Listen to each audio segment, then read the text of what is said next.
মদ্যপান, ধূমপান ও মাদক সেবন স্বাস্থ্যের পক্ষে ক্ষতিকর। নমস্কার শ্রোতা বন্ধুরা, আমি সায়ন। বিশ্ব সাহিত্যের রোমাঞ্চকর কিছু বাছাই করা গল্প দিয়ে সাজানো আমার এই একক প্রয়াস থ্রিলার স্টোরিজ। আজকে থ্রিলার স্টোরিজে আপনাদের জন্য শ্রী হেমেন্দ্র কুমার রায় রচিত জয়ন্ত মানিক অ্যাডভেঞ্চার সিরিজের একটি কাহিনী, জয়ন্তের প্রথম মামলা। গল্পটির দৈর্ঘ্য এবং শ্রোতাদের সুবিধের কথা মাথায় রেখে গল্পটির কিছু অংশ সংক্ষিপ্ত করে নেওয়া হয়েছে এবং গল্পটির ভাষাটা যতটা সম্ভব সহজ করে নেওয়া হয়েছে। গল্পটি ভালো লাগলে দয়া করে চ্যানেলটি সাবস্ক্রাইব ও বেল আইকনটি প্রেস করে এবং ভিডিওটি লাইক ও শেয়ার করে আমার পাশে থাকবেন। শুরু হচ্ছে জয়ন্তের প্রথম মামলা।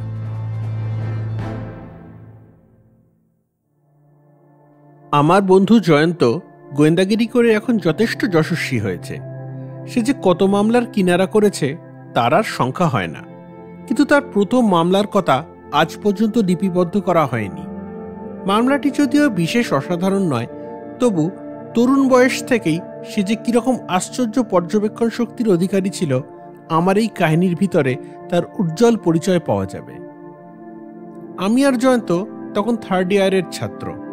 সে যে ভবিষ্যতে একজন বিখ্যাত গোয়েন্দা হবে, জয়ন্ত তখন একথা জানত না বটে, কিন্তু সেই সময় থেকেই দেশ বিদেশের অপরাধ বিজ্ঞান, নামজাদা গোয়েন্দা ও অপরাধীদের কার্যকলাপ নিয়ে দস্তুর মতো মস্তিষ্ক চালনা শুরু করে দিয়েছিল। সময়ে সময়ে অতি তুচ্ছ সূত্র অবলম্বন করে সে এমন সমস্ত বৃহৎ তথ্য আবিষ্কার করত যে আমরা, তার সহপাঠীরা পর্যন্ত বিস্ময়ে অবাক না হয়ে পারতুম না। একটি বিকেলের কথা, জয়ন্ত ও আমি গোলদিঘিতে পাইচারি করছি। এমন সময় তপনের সঙ্গে দেখা। সেও আমাদের কলেজে 3rd ইয়ারের ছাত্র, বনেদি বংশের ছেলে। তার পূর্বপুরুষরা আগে বিপুল সম্পত্তির অধিকারী ছিলেন। তাদের আধুনিক অবস্থা ততটা উন্নত না হলেও এখনও তারা ধনবান বলে পরিচিত হতে পারে। আজও তাদের বাড়িতে দোল দুর্গোৎসবে সমারোহের অভাব হয় না। জয়ন্তকে দেখেই তপন বলে উঠল, আরে আরে, তোমাকেই খুঁজছি যে, কদিন কলেজ বন্ধ, তোমার সঙ্গে দেখা হয় না। জয়ন্ত প্রশ্ন করলে, আমাকে খুঁজছ কেন? একটা হেঁয়ালির অর্থ জানতে চাই। হেঁয়ালি? কীরকম হেঁয়ালি? আমাদের বাড়িতে একটা ঘটনা ঘটেছে। গুরুতর কিছু নয় বটে, কিন্তু যথেষ্ট কৌতূহলোদ্দীপক। এসব বস্তু ব্যাপারে তোমার মাথা খুব খোলে কি না, তাই তোমার সঙ্গে একটু পরামর্শ করতে চাই আর কি। তা ঘটনাটা শুনি। এই ভিড়ে নয় ভাই, আমার বাড়িতে চলো। মনে করো না কেবল ঘটনাটা শুনবার জন্যই আমাদের বাড়িতে তোমায় টেনে নিয়ে যাচ্ছি। সামান্য একটা ঘটনা, তুচ্ছ চুরি, কোনো ছিঁচকে চোরের কীর্তি হয়তো, কিন্তু তোমাদের সঙ্গ আমার ভালো লাগে, তাই একসঙ্গে বসে চাটা খেতে খেতে কিছুক্ষণ গল্প সল্প করতে চাই আর কি। আমার দিকে ফিরে জয়ন্ত বললে, কি হে মানিক, রাজি আছো? আমি বললুম, থা মন্দ কি, অন্তত খানিকটা সময় তো কাটানো যাবে। তপনদের সাজানো গোছানো বৃহৎ বৈঠকখানা, চা এলো, খাবার এলো। তপন বললে, আচ্ছা আগে ঘটনাটা শোনো, তোমার মত বলো, তারপর অন্য গল্প স্বল্প হবে। দেখো, আমার প্রপিতামহ স্বর্গীয় তারাশঙ্কর চৌধুরী ছিলেন অত্যন্ত খেয়ালি মানুষ। কোন খেয়ালে জানি না তিনি গুটিকয় দেবদেবীর মূর্তি গড়িয়েছিলেন। বিষ্ণু, মহাদেব, কৃষ্ণ, রাধা, কালী, লক্ষ্মী আর সরস্বতী, এই 7টি মূর্তি। ওর মধ্যে লক্ষ্মীর মূর্তিটি ছিল সবচেয়ে বড়, লম্বায় প্রায় 1 ফুট। অন্য অন্য মূর্তির কোনোটি 8 ইঞ্চি লম্বা, কোনোটি 6 ইঞ্চি। মূর্তিগুলি বেশ ভারী, কি দিয়ে গড়া জানি না। বাবা বলতেন পিতলের মূর্তি, কিন্তু বাইরে থেকে তা বোঝবার উপায় ছিল না, কারণ প্রত্যেক মূর্তির আপাদমস্তক ছিল রঙিন এনামেল দিয়ে ঢাকা। ঠাকুর ঘরের মধ্যে একটি গ্লাস কেসের ভিতরে মূর্তিগুলি সাজানো ছিল, আমার প্রপিতামহের আমল থেকেই। আমার ঠাকুরদাদা কি বাবা ও মূর্তিগুলো নিয়ে কিছুমাত্র মাথা ঘামাননি। আমিও মাথা ঘামানো দরকার মনে করিনি, কিন্তু সম্প্রতি এক ব্যক্তি তাদের নিয়ে রীতিমতো মাথা না ঘামিয়ে পারেনি। কে সে? কোনো অজ্ঞাত চোর। তাহলে মূর্তিগুলি চুরি হয়ে গেছে, তাই তো? হ্যাঁ। কবে? এই 3 দিন আগে। তা মূর্তিগুলি কি মূল্যবান? মূল্যবান হলে সেগুলিকে কাঁচের আধারে ওভাবে ঠাকুর ঘরে ফেলে রাখা হতো না। তা শিল্পের দিক দিয়েও তাদের কোনো মূল্য থাকতে পারে, তাই না? মোটেই না, মোটেই না। অতি সাধারণ মূর্তি, শিল্পীরা তাদের দিকে ফিরেও তাকাবে না। কেবল এনামেল করা মূর্তি, এইটুকুই যা বিশেষত্ব। তবে সেজন্য কেউ তাদের খুব বেশি দাম দিয়ে কিনতে রাজি হবে না। কিন্তু মজার কথা কি জানো, আমার অতি খেয়ালি প্রপিতামহ তার উইলেও মূর্তিগুলির উল্লেখ করতে ভোলেননি। কিরকম? উইলে তিনি বলেছেন তার কোনো বুদ্ধিমান বংশধরের জন্যে ওই মূর্তিগুলি আর সত্যনারায়ণের পুঁথিখানি রেখে গেলেন, যে ওগুলি সদ্ব্যবহার করতে পারবে। মূর্তি আর পুঁথি যেন সযত্নে রক্ষা করা হয়। বটে বটে, এতক্ষণ পর একটা চিত্তাকর্ষক কথা শুনল। তা সত্যনারায়ণের পুঁথি কি তপন? সেকেলে হাতে লেখা একখানা পুরনো পুঁথি। সত্যনারায়ণের পূজার সময় পুঁথিখানি পাঠ করা হয়। বুঝলাম। আচ্ছা, পুঁথির কথা পরে হবে, আগে চুরির কথা বলো। পরশুদিন মামাতো বোনের বিয়ে ছিল। বাড়ির সবাইকে নিয়ে মামা বাড়িতেই রাত কাটাতে হয়েছিল। কাল সকালে ফিরে এসে দেখি গ্লাস কেসের ভিতর থেকে মূর্তিগুলো অদৃশ্য হয়ে গেছে। তা ঠাকুর ঘরের দরজা কি তালাবন্ধ থাকতো না? হ্যাঁ, থাকতো বই কি। চোর অন্য কোনো চাবি দিয়ে তালাটা খুলে ফেলেছিল। মূর্তি ছাড়া আর কিছু চুরি যায়নি? না, এও এক আশ্চর্য কথা। ঠাকুর ঘরের লক্ষ্মীর হাঁড়ির ভিতর ছিল আকবরী মোহর, কিছু কিছু রূপোর বাসনকোসন, গৃহদেবতা রঘুনাথের রূপোর সিংহাসন, সোনার ছাতা, চূড়া, পৈতা আর খড়ম। চোর কিন্তু সেসব স্পর্শ করেনি। সে যেন খালি মূর্তিগুলো চুরি করবার জন্যই এখানে এসেছিল। পুলিশে খবর দিয়েছ? এই সামান্য চুরির মামলা নিয়ে পুলিশে হাঙ্গামা করতে ইচ্ছে হচ্ছে না।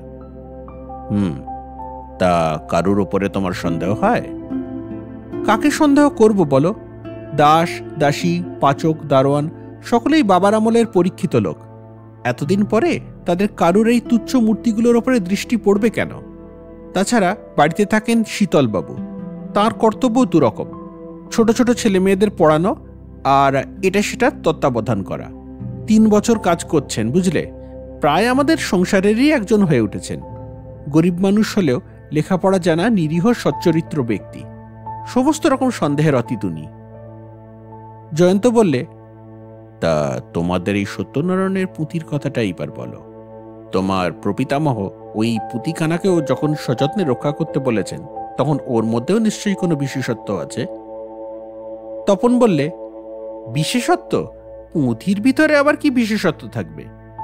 বলতে বলতে হঠাৎ থেমে গিয়ে একটু ভেবে নিয়ে সে আবার বললে, না না, একটা বিশেষত্ব আছে বটে, কিন্তু তার সঙ্গে এই মূর্তি চুরির কোনো সম্পর্কই থাকতে পারে না। জয়ন্ত বললে, হয়তো কোনোই সম্পর্ক নেই, তবু বিশেষত্বের কথাটা শুনে রাখা উচিত। তপন উঠে দাঁড়িয়ে বললে, পুঁথিখানা আমি এখনই নিয়ে আসছি, তুমি সচক্ষে দেখতে পাবে। তপন নিয়ে এলো পুঁথিখানা। জয়ন্ত তার পাতা উল্টাতে উল্টাতে বললে, খুব প্রাচীন পুঁথি বটে, কিন্তু তপন আর কোনো বিশেষত্বই তো দেখতে পাচ্ছি না। পুঁথি যেখানে শেষ হয়েছে, বিশেষত্বটা খুঁজে পাবে সেইখানে। যথাস্থানে দৃষ্টিপাত করে কিছুক্ষণ মৌন মুখে বসে রইল জয়ন্ত। আরো লক্ষ্য করলুম তার 2 চক্ষে ফুটে উঠেছে জ্বলন্ত কৌতূহল। পুঁথি থেকে মুখ তুলে অবশেষে সে বললে, এখানে ভিন্ন হাতের একটু লেখা রয়েছে দেখছি। তপন বললে, হ্যাঁ, হিজিবিজি হেঁয়ালি, কোন ভাষা কিচ্ছু বোঝবার জো নেই। কৌতূহল জাগায়, কিন্তু কৌতূহল মেটায় না। বহু চেষ্টা করে শেষটা হার মেনে গেছি। তোমার বাবা, তোমার ঠাকুরদাদাও নিশ্চয়ই পুঁথির এই লেখা নিয়ে মাথা ঘামিয়েছিলেন। হ্যাঁ, কিন্তু তারাও কিছুই বুঝতে পারেননি। তপন, বড়ই দুঃখের সঙ্গে বলতে হচ্ছে, তোমার প্রপিতামহ যে বুদ্ধিমান বংশধরের জন্য এই পুঁথিখানি সযত্নে রক্ষা করবার নির্দেশ দিয়ে গিয়েছিলেন, তিনি এখনো তোমাদের পরিবারের মধ্যে জন্মগ্রহণ করেননি। তপন একটু বিরক্ত হয়ে বললে, তোমার কথার মানে কিছুই বুঝলাম না ভাই। কি বলতে চাও পরিষ্কার করে বলো তো। বেশ, বুঝিয়ে দিচ্ছি। জয়ন্ত উঠে পড়ে দেওয়ালে ঝুলানো প্রকাণ্ড একখানা আয়নার সামনে গিয়ে দাঁড়ালো।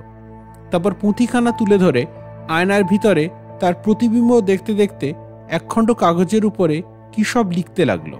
তারপর ফিরে এসে কাগজখানা আমাদের সামনে টেবিলের উপরে ফেলে দিয়ে বললে, এই যে, এইবারে পড়ে দেখো।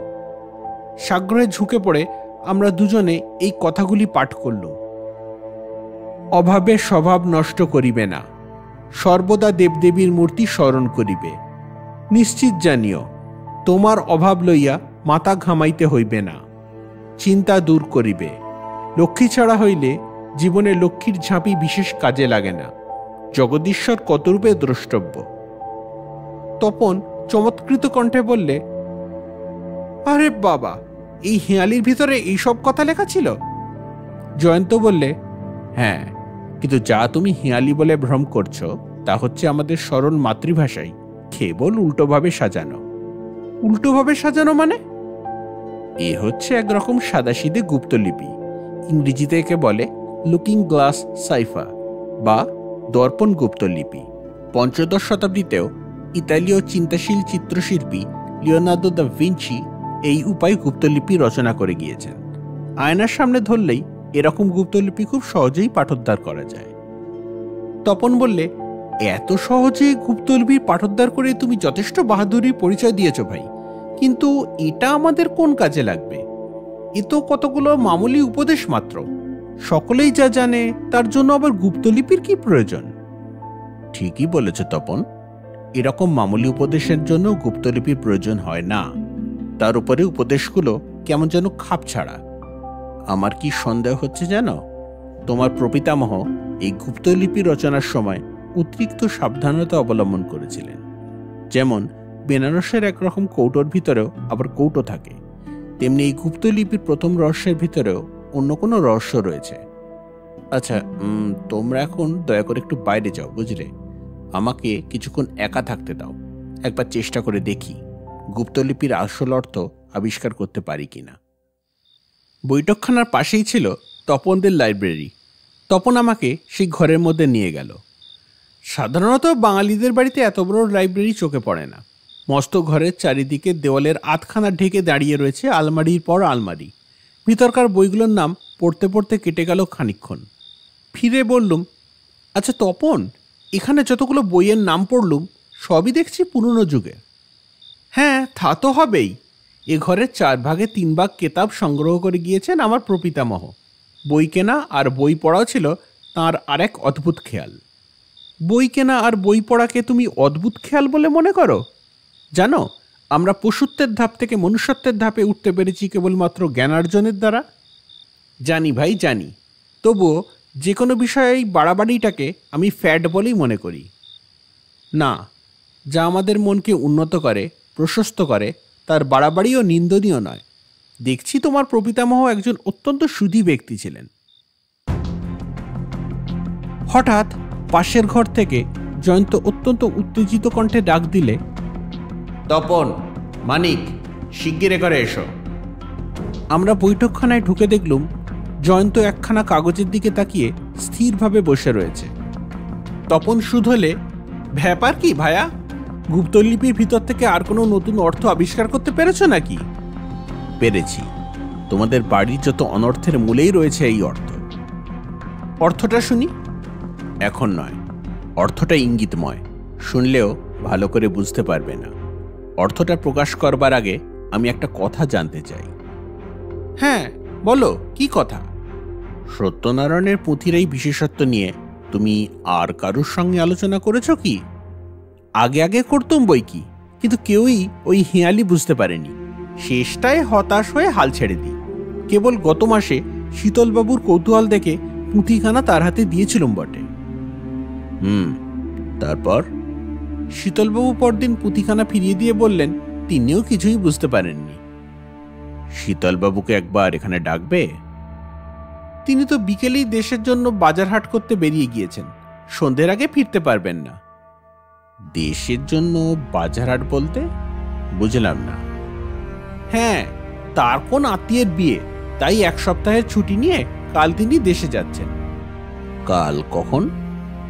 খুব ভোরের গাড়িতে। সূর্যোদয়ের আগেই তাকে বাড়ি থেকে বেরিয়ে পড়তে হবে। তা শীতলবাবু কি তোমাদের বাড়ি দোতলায় থাকেন? না, বাড়ির 1 তলায়, খিড়কির বাগানের সামনেই। জয়ন্ত প্রায় 5 মিনিট কাল স্তব্ধ হয়ে বসে রইল। তারপর বললে, তপন, আজ রাত্রে তোমার বাড়িতে আমাদের জন্য একটুখানি জায়গা হবে? তপন অবাক হয়ে বললে, তার মানে? মানে আমি আর মানিক আজ তোমাদের বাড়িতে রাত্রিবাস করতে চাই। যদিও তোমার এই প্রস্তাবের কারণ বুঝতে পারছি না, তবুও সানন্দে সাদর সম্ভাষণ করছি। কেবল রাত্রিবাস কেন, ডানাতের ব্যাপারটাও আমার এখানেই সেরে নিও। তা আপত্তি নেই। ও হ্যাঁ, আর একটা কথা, আমি আবার দক্ষিণ খোলা না হলে ঘুমোতে পারি না। নির্ভয় হও, আমার বাড়ি দক্ষিণ দিকে আছে বাগান আর পুকুর। এখানা সেকেলে টাইপের বাড়ি কিনা, আমার শোয়ার ঘরও ওই দিকে। তোমরা আমার সঙ্গে আমার ঘরেই শোবে। তপন যে গুরুতর আহার্যের ব্যবস্থা করেছিল, একটিমাত্র ডান হাতের সাহায্যে কোনো মানুষই তার সদ্ব্যবহার করতে পারে না। অনিচ্ছা সত্ত্বেও খানিকটা পাতে ফেলেই আমরা উঠে পড়তে বাধ্য হলাম, তপনের গুরুতর আপত্তি সত্ত্বেও। বাগানের দিকে দোতলার বারান্দায় আমরা খানিকক্ষণ পায়চারি করলাম। খানিকক্ষণ চলল গল্প, তারপরেই ঘুমে চোখ ভরে এলো। জয়ন্তও দেখলাম ঘন ঘন হাই তুলতে শুরু করেছে। তখন তপন বললে, চলো এইবার শয্যায় গিয়ে আশ্রয় নেওয়া যাক। শুয়ে শুয়ে খানিকক্ষণ ভাবলুম, জয়ন্ত গুপ্তলিপির এমন কি গূঢ় অর্থ আবিষ্কার করেছে যে জন্য আজ এখানে তার রাত কাটাবার দরকার হলো। জিজ্ঞাসা করলেও এখন সে জবাব দেবে না জানি, তাই তাকে কিছু জিজ্ঞাসাও করিনি। সময় সময় নিরতিশয় রহস্যময় হয়ে ওঠে জয়ন্ত। এই সমস্ত কিছু ভাবতে ভাবতে কখন যে নিজের অজান্তেই ঘুমিয়ে পড়েছিলাম জানি না। হঠাৎ আমার ঘুম গেল ভেঙে। কি আমাকে ধাক্কার পর ধাক্কা মারছে। ধর্মড়িয়ে উঠে বসে দেখি জয়ন্ত। তারপর সে ধাক্কা মেরে জাগিয়ে দিল তপনকেও। ঘড়িতে ঢং ঢং করে বাজল রাত 2টো। তপন সবিস্ময়ে বললে, এ কি, এত রাত্রে এ কি ব্যাপার জয়ন্ত? কোনো কথা নয়, একেবারে একতলায় নেমে চলো, সিধে শীতলবাবুর ঘরে। সে কি, কেন? আহ, বলছি তো, কোনো কথা নয়, যা বলছি শোনো। ঘর থেকে সবাই বেরিয়ে পড়ল। সিঁড়ি বেয়ে একতলায় নামল। খানিক এগিয়ে গিয়ে একা দরজার সামনে দাঁড়িয়ে পড়ে তপন বলল, এই যে, এটা শীতলবাবুর ঘর। দরজার ফাঁক দিয়ে বেরিয়ে আসছিল একটা আলোর রেখা। জয়ন্ত বললে, তপন, শীতলবাবুকে ডাকো। তপন তখন ডাকলে, শীতলবাবু, শীতলবাবু। ঘরের আলো নিভে গেল, কোনো সাড়া নেই। তখন তপন আবার ডাকলে, শীতলবাবু, ঘরের আলো নেভালেন কেন? আমার ডাকে সাড়া দিচ্ছেন না কেন? এবার ঘরের ভিতর থেকে সাড়া এলো। কে? আমি, তপন, দরজা খুলুন। দরজা খুলে একটি লোক বাইরে এসে বললে, এ কি, এত রাত্রে ব্যাপার কি? কোনো বিপদ আপদ হয়েছে নাকি? ইতিমধ্যে জয়ন্ত হাতের টর্চ জেলে ঘরের ভেতরে ঢুকে সুইচ টিপে আলো জ্বালিয়ে দিয়েছে। শীতলবাবুও ঘরে ঢুকে ক্রুদ্ধস্বরে বলে উঠল, এ কি, কে আপনি? আমার ঘরে আপনার কি দরকার? তপন বললে, চুপ করুন শীতলবাবু, উনি আমার বন্ধু। শীতলবাবু বললেন, কিন্তু আপনার বন্ধু এত রাত্রে আমার ঘরে ঢুকে কি করতে চান সেটা তো বুঝতে পারছি না। জয়ন্ত বললে, আমি দেখতে চাই একটা ভিজে পোঁটলা এই ঘরের ভিতরে আপনি কোথায় লুকিয়ে রেখেছেন। কি পোঁটলা? কিসের পোঁটলা? কিন্তু জয়ন্ত তার কথার কোনো জবাব না দিয়ে নিজের মনেই বলে চললে, এই তো ঘরের মেঝে রয়েছে জলের দাগ। আচ্ছা, এই তো একটা জলে ভেজা জিনিস টেনে নিয়ে যাওয়া হয়েছে। হ্যাঁ, এইখানে টেনে নিয়ে যাওয়া হয়েছে একেবারে চৌকির তলায়। ঠিক আছে। বলতে বলতে সে মেঝের উপরে উপুর হয়ে শুয়ে পড়ে বুকে হেঁটে প্রবেশ করলো চৌকির নিচে। আর সেইভাবেই যখন আবার বাইরে বেরিয়ে এলো, তখন দেখা গেল সে টানতে টানতে নিয়ে আসছে একটা চটের থলি। তারপর সে থলির ভিতরে হাত চালিয়ে একে একে বার করলে রাধা, কৃষ্ণ, লক্ষ্মী, বিষ্ণু, কালী, মহাদেব ও সরস্বতী, এই 7টি দেবদেবীর এনামেল করা মূর্তি। তপন তো নির্বাক, বিষম বিস্ময়ে। শীতলবাবুও নির্বাক, কিন্তু দারুণ আতঙ্কে। হঠাৎ বিষ্ণু মূর্তিটা তুলে ধরে জয়ন্ত বললে, আরে এ কি, বিষ্ণু ঠাকুরের ডান পায়ের উপর থেকে খানিকটা এনামেলের আবরণ তুলে ফেললে কে? ও, বুঝেছি, এ হচ্ছে সুচতুর শীতলবাবুর কাজ। উনি সন্দেহ করেছিলেন এনামেলের পাতলা আবরণ কেবল বোকাদের চোখ ঠকানোর জন্যে, কিন্তু তার তলায় রয়েছে কোনো মহার্ঘ ধাতু। এই যে তপন, দেখতে পাচ্ছ বিষ্ণু মূর্তিটার পা কি দিয়ে গড়া? তপন হতভম্বের মতো বললে, কি? সোনা। খালি পা কেন, সমস্ত মূর্তিটাই নিশ্চয়ই সোনা দিয়ে গড়া। বলো কি জয়ন্ত? হ্যাঁ, তবে আর বলছি কি, কেবল বিষ্ণু মূর্তি নয়, আমার দৃঢ় বিশ্বাস প্রত্যেকটা দেবদেবীর মূর্তি নিরেট সোনা দিয়ে তৈরি। আন্দাজ মনে হচ্ছে এই মূর্তিগুলির মোট ওজন 1 মণের কম নয়। আমি তো স্তম্ভিত। জয়ন্ত লক্ষ্মী দেবীর সবচেয়ে বড় মূর্তিটি তুলে নিয়ে বললে, আচ্ছা তপন, এইবারে আমি তোমাকে আরেকটুখানি অবাক করতে চাই। দেখছি লক্ষ্মী দেবীর দেহের তুলনায় ঝাঁপিটি অতিরিক্ত বড়। ঝাঁপির ভিতরটা ফাঁপা, কিন্তু ঝাঁপির ঢাকনিটা ভেঙে খুলে ফেললে কে? এটাও নিশ্চয়ই শীতলবাবুর কীর্তি। তা শীতলবাবু, ঝাঁপির ভিতরে কি ছিল? শীতলবাবু শুকনো স্বরে বললেন, আমি জানি না। আহা, জানেন বই কি, ঝাঁপির ভিতরে যা ছিল এখনই আমাকে মানে মানে ফিরিয়ে দিন। ঝাঁপির ভিতরে কিছুই ছিল না। এখনো মিথ্যে কথা? তপন, তাহলে আর কোনো দয়া নয়, তুমি এখনই থানায় ফোন করে দাও, পুলিশ এসে শেষ ব্যবস্থা করুক। পুলিশের নামেই শীতলবাবু ঠকঠক করে কাঁপতে লাগলেন। বললেন, আমাকে ধরিয়ে দেবেন না, আমাকে ধরিয়ে দেবেন না। তাহলে ঝাঁপির ভিতরে কি ছিল দিন। শীতলবাবু বিনা বাক্যবয় জামার পকেটের ভিতর থেকে একটা ছোট্ট কাগজের মোড়ক বার করে জয়ন্তের হাতে দিয়ে দিল। জয়ন্ত আগে মোড়কটা খুলে তার ভিতরে দৃষ্টি নিক্ষেপ করে মুখ টিপে একটুখানি হাসলে, তারপর বললে, তপন, শীতলবাবুর মস্তিষ্ক যে তোমার চেয়ে শক্তিশালী সেটা তিনি প্রমাণিত করেছেন, কিন্তু অপরাধী হিসেবে তিনি একেবারে শিশুর মতো কচি আর কাঁচা। তিনি যদি এত তাড়াতাড়ি বামাল নিয়ে এখান থেকে সরে পড়বার চেষ্টা না করতেন, তাহলে আমরা কিছুতেই তার নাগাল পেতাম না। যাকে, এই হচ্ছে শীতলবাবুর প্রথম অপরাধ, আর উনি এই অপরাধটা করেছেন বলেই তুমি হলে সব দিক দিয়ে আশাতীত রূপে লাভবান। কারণ উনি অপরাধটা না করলে তুমিও আমাকে ডাকতে না, আর তাহলে তোমাদেরও এই দেবদেবীর মূর্তিগুলো এনামেলের চাদরে গা ঢাকা দিয়ে ওই কাঁচের আধারেই শোভাবর্ধন করত। এই জীবনে তুমি তাদের আসল চেহারা দেখতে পেতে না। এখন প্রশ্ন হচ্ছে, তুমি ওকে ক্ষমা করবে না পুলিশের হাতে দিয়ে দেবে? তপন বললে, ওকে আমি ক্ষমা করব না, পুলিশেও দেব না। শীতলবাবু বিশ্বাসান্তা, উনি যেন এই মুহূর্তে আমার বাড়ি থেকে বিদায় হয়ে যান। শীতলবাবুর অধিকাংশ মোটমাট বাঁধাই ছিল। তিনি আর বিরক্তি না করে বাকি জিনিসপত্র নিয়ে ঘরের ভিতর থেকে বেরিয়ে গেলেন। আমি জিজ্ঞাসা করলাম, আচ্ছা জয়ন্ত, ওই মোড়কটার ভিতরে কি আছে? জয়ন্ত একটু হেসে মোড়কটা আমাদের সামনে খুলে ধরে বললে, 7 রাজার ধন 1 মানিক। দেখি প্রকাণ্ড এক হীরকখণ্ড, অত বড় হিরে আমি কখনো চোখে দেখিনি। তপনের বোধহয় মাথা ঘুরে গেল। সে একটা অস্ফুট শব্দ উচ্চারণ করে ধপাস করে চৌকির ওপরে বসে পড়লে। জয়ন্ত বললে, আমি কেন শীতলবাবুর উপরে সন্দেহ করেছিলাম এখন সেই কথাই বলি শোনো।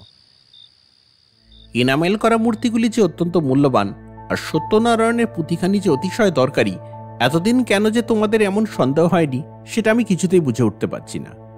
গুপ্তলিপির রহস্য তোমরা জানতে না বটে, কিন্তু এটা তো সকলেই জানতে যে তোমার প্রপিতামহ উইলে স্পষ্ট ভাষায় বলে গেছেন, যে ওই মূর্তিগুলির আর পুঁথির সদ্ব্যবহার করতে পারবে সে তার নাম কৃতজ্ঞতার সঙ্গে স্মরণ করবে।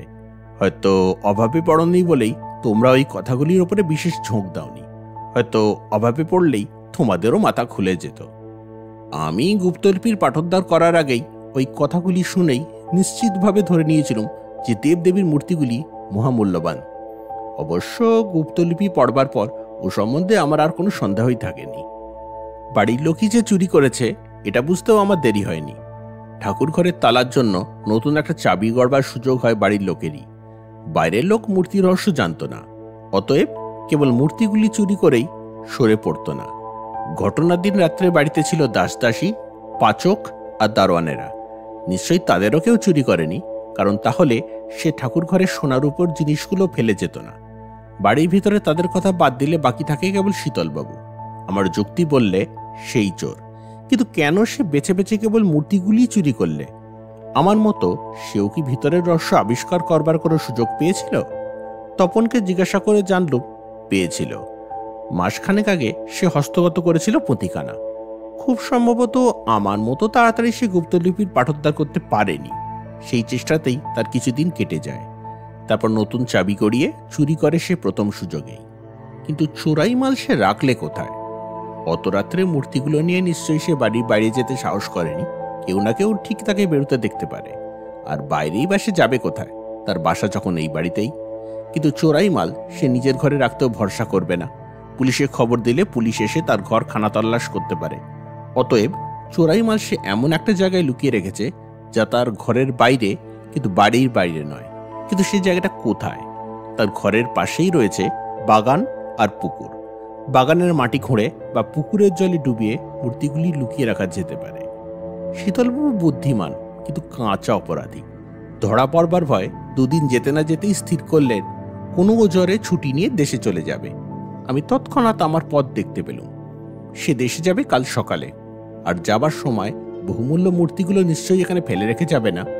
আজ রাত্রে সেগুলোকে গুপ্ত স্থান থেকে উদ্ধার করবার চেষ্টা করবে। সুতরাং আজ এখানে রাত্রিবাস করবার জন্য আমি তপনের কাছ থেকে চাইলুম একখানা দক্ষিণ খোলা ঘর। কারণ এ বাড়ির দক্ষিণ দিকে যে বাগান আছে সেটা আমার অজানা ছিল না। আমি ঘুমানোর ভান করে তোমাদের সঙ্গেই শুয়েছিলাম। তারপর তোমাদের নাক ডাকা শুরু হবার সঙ্গে সঙ্গেই উঠে পড়ে দক্ষিণের বারান্দায় গিয়ে দাঁড়ালো।